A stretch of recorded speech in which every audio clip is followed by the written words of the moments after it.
Hello guys, hope some poa. Guys, I can really need your help because nimechoka, as in I'm totally tired. As in mwenye ameniajiri alikuwa ameenda vacation kutembelea familia yake Maju, so amekuwa tu kisirani since nikuje huku, though nimekuwa tu ile navumilia nini after all the challenges tu navumilia. So juzi amekuja after ametoka Maju kukuja, alikuja I don't know, I think it's like a sort of bragging. Akaanza kupiga makelele, kunikelelesha, akaniambia kazi yako ni kulala, ati nyumba inanuka vibaya, sijui nini. So mimi nikamnyamazia tu because I was like, umekujaje na mtu mbaya na ndio umefika. So mimi nikamnyamazia tu, na baadaye akaniambia ati unajua mimi ni mgonjwa sijui nini, and I was like, okay, I understand you, but even if hii makelele yako, unajua as in, I really talk to her, but at times I really feel like no, it's no, as in I'm trying on my best. As you can speak right now, guys, I'm into depression. I don't know, I'm into depression. I'm like, I don't know what I can do, and each and every time when I find a way, maybe going back to my country, they're like, oh, you pay us $2,000 for enye walitumia kunileta huku, and I'm like, I don't have at times, maybe anachukua simu so that ila ku-avoid nini, I don't know. As in, guys, mimi nimechoka kabisa, nimechoka cause I don't know, this person firstly, she beats me. Secondly, she's a smoker, wanavuta. So ujue mtu mwenye anavuta sana hizi vitu, Waarabu wamezoea kuvuta. They're so addicted, because for her she's an addict of smoking.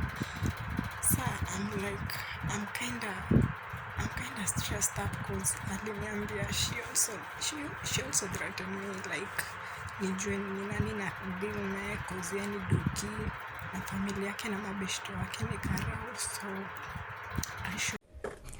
Hi guys, welcome back to The Pluto Show, and I told you we added a new playlist whereby we get to hear stories, inspirational stories from people who have faced a lot in life, so that if you are there and maybe you need someone or you need an encouragement, you can be able to get encouraged inside The Pluto Show. And today we have our visitor, or rather I'd say our host, and she will be introducing herself shortly. So guys, if you have a story, just remember to send it through the email that is in my description, so that also we can also to get to hear about your story and be able to inspire others. Our visitor here was a worker in Iraq, but amezaliwa hapa Kenya, but then she decided to go to Iraq, and from Iraq she faced a lot until one day some occasions happened, and she now got rescued, and that is the story that we will be hearing today. So I want, before we continue, I want our visitor to introduce herself. I want you to tell us your name, your full names, you tell us where you were born, and maybe you tell us your age before we maybe continue with the questions. That's okay. So hi guys, my name is Purity Jane Wangari Karaoke. I'm 23 years old. I was born in Ruiru, raised in Ruiru, grew up in Ruiru. I'm a mother of one, and I'm also a single mom. You said your age is 23. 23 years, yeah.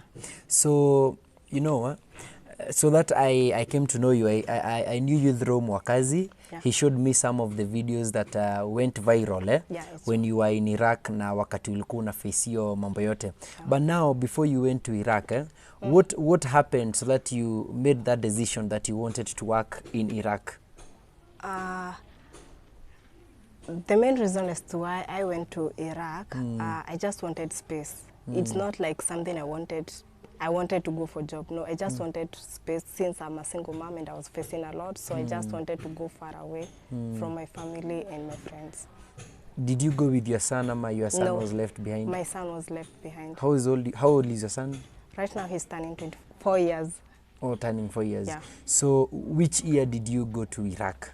I went last year on 2020 on Feb. And which year did you come back? Wait, oh, not year. You came back this year? Yeah, I came back this year on September 4th. Oh, September 4th. I arrived at 4th September. Yeah. So basically you can take us through the journey, like who approached you, who told you that there is work in Iraq? What happened until you found yourself in Iraq? Well, I have a friend, she's called Mercy. Yeah. She has ever gone to work in those countries before, so she was like, Kare mama, you know what?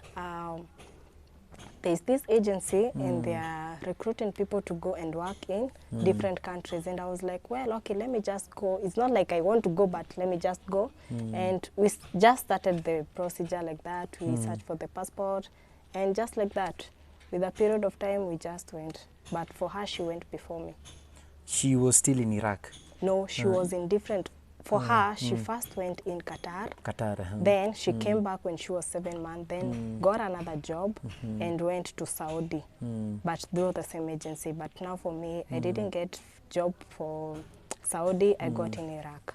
Now, let's assume now umefika pale hivyo Iraq. Now you are in Iraq and you've already been shown that you will be working for this and this person. Yeah. So basically, there is that introductory part whereby you get to meet those guys who are going to employ you. So how was it meeting them? Well, for the first time when I met her, she was really good because she's a woman. She's a mother of 2, but we used to leave me with her alone in her mansion, but the family lives in States. Okay. So for the first time she was good, but when I was two weeks old, that's when I started seeing her true colors. When you were 2 weeks old there? Yeah. So basically there was, she was not living with the husband? The husband lives in the UK plus the son, then the lady lives in Jordan. So she was alone with how many sons or how many kids? Only 2 kids. 2 kids. One and boy, one girl. And how old is that woman? I think around 50s. Oh, around 50s. Slay queen. Yeah. Oh, 50s, but a slay queen. Yeah. Okay, so after 2 weeks, what did she do so that you started realizing her true colors? When I was 2 weeks, it happened that her house, you're not supposed, when you lock without the keys out, so ukitoka tu hivi kidogo, mlango huwa inajifunga, you understand? Oh, ukitoka nje ya nyumba mlango inajifunga. Mlango huwa inajifunga, so hakukua. Then alikuwa ameenda I think work, so mimi nikirudi mlango ikajifunganga, and it was late at night and I was kind of worried because I didn't know nitafanya nini na staki akuje anipate hapa, because I was still new and I was afraid because I don't know what will be her reaction. So at least I had known her family, they used to live nearby. So I decided, okay, for the first alikuwa shaniambia in the country there are so many kidnappers, all those stuff, so I shouldn't walk alone. But I was like, will I stay here? Because at times angeenda like 3 days and maybe she don't come back. So nikasema, well, it's okay, let me just risk and go get the keys. So when she came, nishapata funguo, akakuja akajua niliendea funguo. It was like a war. Akapigia, since she don't know how to speak in English, akapigia the friend, and the friend, when she called me, akaniambia, okay, she used to translate now the friend and tell me what the woman is saying, and she was like, oh, she has said she's going to beat you, blah blah blah. And I was like, she used to yell, as in ukimwangalia unaona kwenye nini imefika, and I was hasira. Hasira imefika, and I'm like, no, anachukua anything and she can throw to you. So that's when nilianza kumjua sasa kutoka hapo. Plus she's also a toxic woman. You said she's in her 50s. Yeah, 50s. Basically in the time, the period yenye mliishi na yeye, like what is this situation yenye ilikupush hadi ukaona like you have to come out of this place? When I was there still, nishaipotea. Ukapotea kwa Iraq? when I was in Iraq. Ukapotea ukaenda wapi? Where did you go to? Hiyo ilikuanga last year, the last day of Ramadan. Hiyo sasa hiyo sherehe ya mwisho. And that time, so unasikia bado ni sasa hapo nishaanza kumjua venye yako. Akakam the same hasira. Anakuja na kusukumanisha, anafanya nini and I was like, this woman akachukua hadi simu yangu. So I was like, I'm only here. I don't have any family. I can't talk to anyone. So what am I going to do? You understand? What about the agency that took you there? Like, there is no way you can get back to the agency and tell them that maybe you need to be shifted. I have an agency in Kenya, but there it's a broker. Because first in Iraq we don't have an embassy. That's the first thing. We don't have an embassy. So ule mwenye alikuwa kule alikuwa tu broker. Just a broker. Okay. Yeah. Like an intermediary, yeah? Yeah. So mimi nikapotea, nakumbukanga nilipoteanga tu na nguo za kulala pajamas. Nikakimbia tu kwa street. Ilikuwa usiku around saa moja I didn't know where I'm heading to.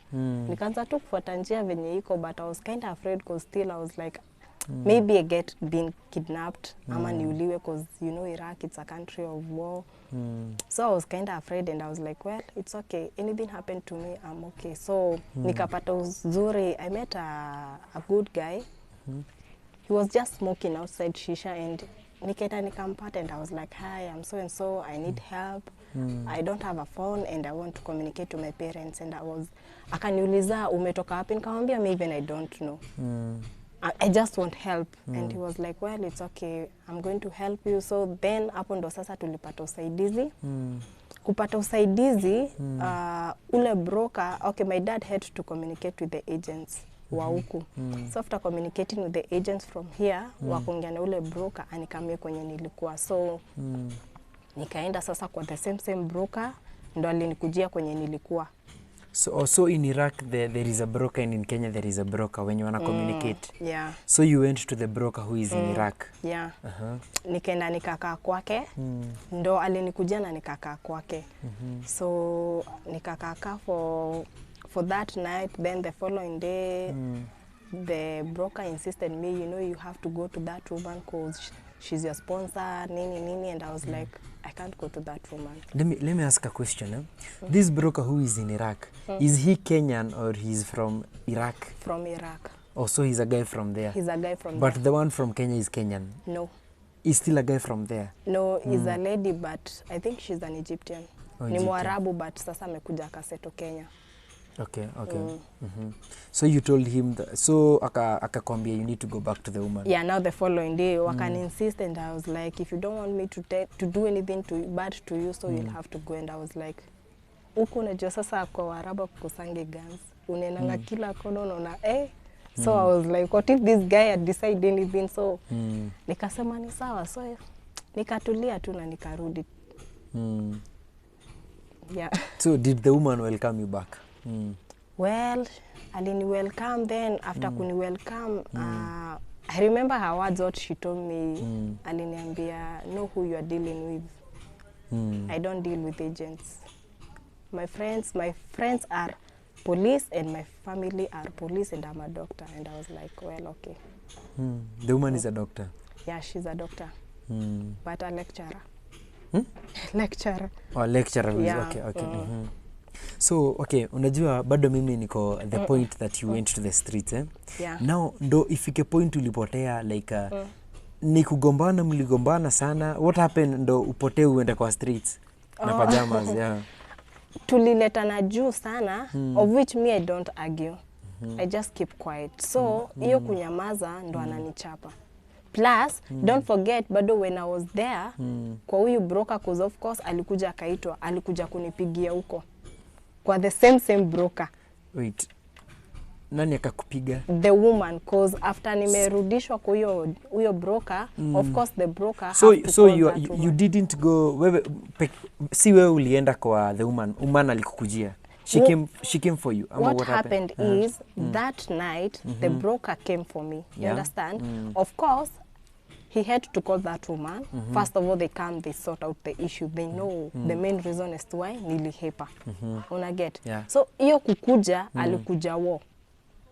You understand? And that's why nilikatanga kurudi.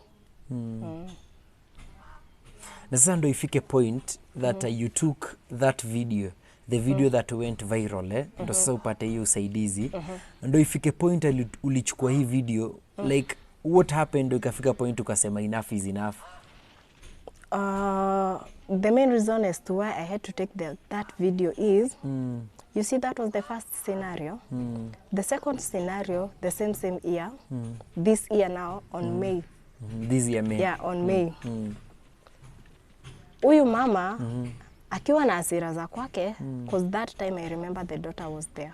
Alikuwa amekam kuvisit. And now how old is the daughter? She's, I think, 26, 25. Okay, so she has big kids. So mtoi wake alikuwa amekam, you know those kids how they got pampered, sijui nini. So mtoi akakuja akasema the water is cold. Akaniuliza, why didn't you open the heater? And nikamwambia mimi nilifungulia heater kama kawaida, so I don't know why the water is cold. So the lady went and tell the mom, atio maji ni baridi, ni kama sijui purity ya kufungulia nini. So huyo mama alikuja, she was so brutal to me. So akakam, and the worst thing first of all she did, ni kunitemea mate. Alinitemea mate and I was like no. So alinitemea mate, anakuja ananipiga and I was like siwezi hepa sahi cause of course at a sense. So nikajifanya, the only thing I used to do is to cry. I cry and call my family. And nilikuwa najaribu sana asichukue simu because that's what she always did. Akijua tumekosana anachukua simu. Your phone, so that you cannot react. Yeah, anachukua simu. So hiyo time nikaogojea like 3 days, nikaogojea like ile time najuanga immigration maybe inakuanga inafunguliwa kutoka on Sunday to Thursday. So mimi nikasema nitahepa sasa specific date, lakini sitahepa hii siku nimepigwa, niogoje ndo asisense. So the moment mimi nikajipanga vizuri na hata si kutoka na anything, nikatoka tu na simu zangu 2, nikaenda kwa street very early in the morning by 7. Nikatoka. Saizi wewe alikuwa job ama alikuwa kwa nyumba? Alikuwa, those people they sleep. Wanamkangata saa 10. What? So, mimi nikatoka hiyo asubuhi mapema na nikatoka kwenda kutafuta usaidizi, nikashikwa na this traffic police. Wakaniuliza where am I heading? I had a resident work permit. But sasa walikuwa na passport zangu, so I can't, siwezi pata usaidizi. So nikasema nitaonyesha yeye, nikamwambia then kwa juu ya nini translation. So what I did is nilikuwa nimeenda kwa ile Google nafanya translation English to Arabic. Nikaandika I need help, I want to go to immigration, they call the place Ikama. I want to go to immigration, I want to go back home. So mimi nikaenda huko, au mapolisi badala wanipeleke kwa immigration, walinipeleka kwa residence of passport. Whereby kufika huko nikadhania watanisaidia. But hongo nayo. Wanataka hongo? Not me. Walihongwa, wakasotiwa, nikarudishwa kwa the same house. Ngoja, nani anawahonga? The woman came, of course, when I reached there. The immigration. Kwa immigration, kwa hawa watu wa passport sasa. So, kwa residence that is, kufika huko, so mimi nikamwambia I can't go to that woman's house. I know what I've faced to that woman's house, so I can't go to the same house. So the only thing I can do, mimi mniache huku, if not, so tell me I pay for myself the ticket, then I come back. You understand?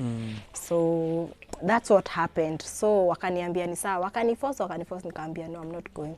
Wakaniambia you know tutakupeleka prison. Nikamwambia well okay, wacha nikae prison hadi ile kwenye hiyo kama itatoka now the idea huko. So now who is telling you watakupeleka prison? Those people, watu huko sasa. Juu wamepewa hongo by the woman. They've been bribed. They were bribed actually. So tukaenda, I tried talking to them but still. So mi wakanidanganyilia ati tunaenda kwa prison. So in my mind thinking tunaenda kwa prison, na walichukua simu yangu by then nikiwa huko. Because I decided even to take a video ni post kwa my YouTube channel. Oh, you have a YouTube channel. So nilikuwa nimesema nitapost. So wakachukua simu zangu zote 2. So after they took my phone walinipea. So mimi nikashanga, nikasema ni sawa, but saa mimi since venye walisema naenda kwa prison, mimi nikasema ni sawa. As long as najua siendi wapi, uko tukiwa kwa gari nikaona we are heading the same place where I have come from. Nikawauliza kwani tunarudi huko, wakaniambia tunaendea vitu zako huko and we have to go with you. Nikamwambia you just go, but me I'm not going inside. Na nikaleta fujo. Actually I remember that day nilikuwa nimesema nitaenda nisimame nigongwe na gari na nikufe. Cause nilikuwa nimesema no, enough is enough. So wakaenda nikakatalia kwa gari ndani. So after kukatalia still, so what they did, waliingiza gari kwa garage hiyo nyumba and na wakafunga gate. So after umekataa kwenda? Yes. So unasikia sawa tumeingia, mimi niko kwa gari ndani, wakaniingiza ndani. So kufika huko it was war. Wow. Saizi nani anakupiga? Those guys ama huyo mama sasa. Si sasa sasa ako huko. Okay. Sasa kufika huko hata hakugojea nitoke. Alikuja kama amefungua mlango kuanza kunipiga. Hata brother yake ndo alinisaidia. And let me ask you a question. Hakuna point maybe ilifika unajua like mimi ukinichokoza for example umeanza kunipiga sometimes una feeling hapana hii imetosha, hata unaanza to fight back. You never fought her back? The main reason is why mimi hata sikuwa napigana na yeye. Huyo ni mtu ako into drugs. Ni mtu amevuta sana those stuff. She's an addict of shisha. Oh, that woman. Yeah, so I was like, you mess with this woman plus alikuwa na deal na karao. So the threats nilikuwa najua okay, nitafanya hivi na hivi, lakini baadaye si karao atakuja na si atakuja na you don't know, si watasema nilikuwa nimehepa nini something happened. So nikalenga tu story na nikasema well kenye kita happen ni sawa. So mimi nikapigwa nikasema sasa hapa mimi cause mimi sina usaidizi and I don't know what I can do.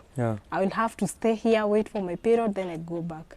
But sir, now the last time sasa ndo ni post this video the same issue. Hii kupigwa nini cause alitoka majuu UK kuna sasa familia yake akakam and so after kukam alikam hata salamu hakuna. Alikuja tu yani. Alikuja tu once pap. Ati yala Purity. Sijui nini ile kukushautia nini your work is nine. Yani nine is sleep. Akakama akaanza kuniambia my work napenda tu kulala sana. Asifanyangi kazi, nyumba ni chafu, inanuka vibaya alikuwa afanya. It's yani is a 50-year-old grandmother but akona usle queen. Yeah. Very bad. Very. So nikajua amekamna maititi za kwake and I was like well I don't care. Nimebakisha miezi kadhaa nirudi kwetu. Oh, so it's a contract mnakuanga umesign. You know how many months you are going to work? Yeah. So nikadhani amsi ata change the following day still the same. Nikashanga rada ni gani huku. Mimi kona I'm done. Mimi nimechoka sasa. Hii kuendelea hivi because I used to call even my friend.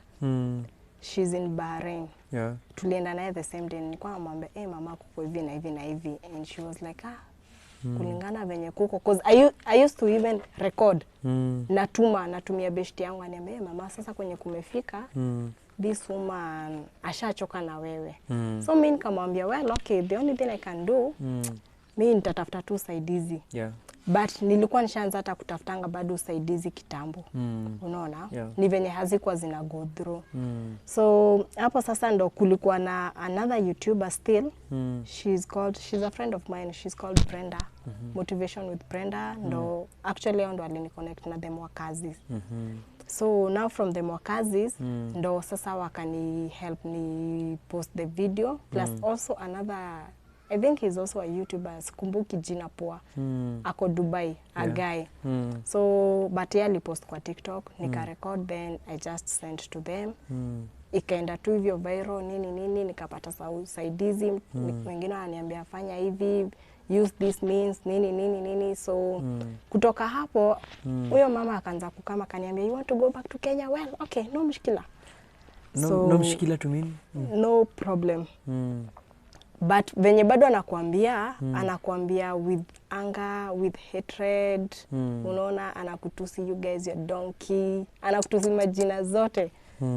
So mimi nikajua ni sawa. So nikasema hapa Kenya nitafanya, I will have to know where am I going to get my money, because first I can't access my bank account. Why? Singeweza ku access my bank account when I was in Kenya, when I was there. When you were in Iraq? Yeah, and plus my parents, my parents, they can't access my bank account so that they can do the withdrawal to do everything. So mimi nikajipanga tu, nikaambia mama sasa kwenye tutafanya we'll have to know venye tutatoa hizi do, mimi nijilipie mapema ni mapema. So nikapata bado usaidizi from other people. Then nikaweza ku finally nikapata sasa the full amount and I paid my flight. How much did you need? It costed me almost 80,000. So nikalipa hizo vitu zote and on 4th nikafika sasa huku Kenya. So when you leave, now before tufike Kenya, now I would like to know, like, for ndo sasa msi atoke Kenya, amesikia kuna job Iraq. Is it that these people come to you with wanakwambia it's the jobs there ziko very lucrative, wanalipa poa? Like uko hivyo Iraq, what can you say, like do they pay well, ama what ndo msi make decision anataka kutoka Kenya ende huko?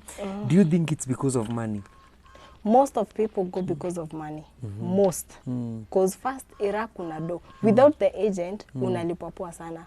There are so many friends of mine, they work outside, they earn a lot. Uko ni dollar. When you say a lot, how much is a lot? Okay, wacha niseme, most people huko utapata msaidia na earn kutoka $500, that's 50k nini. Of which ukiangalia mwenye hana agent, mostly hata wenye hawana agent ni kutoka 600. Wenye hawana agent?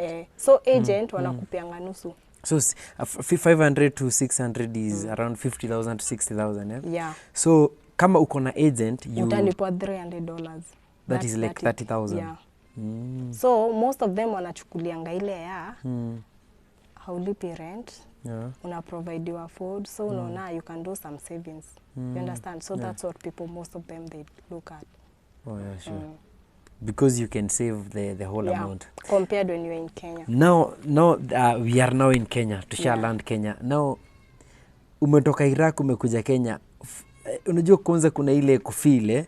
Ile wakati ulipanda tu ndege na ika fly huko hivyo ukajua now you are going. But how did you feel the moment? The first feeling actually ilianza the moment niliona airport tunachana na huyu mama.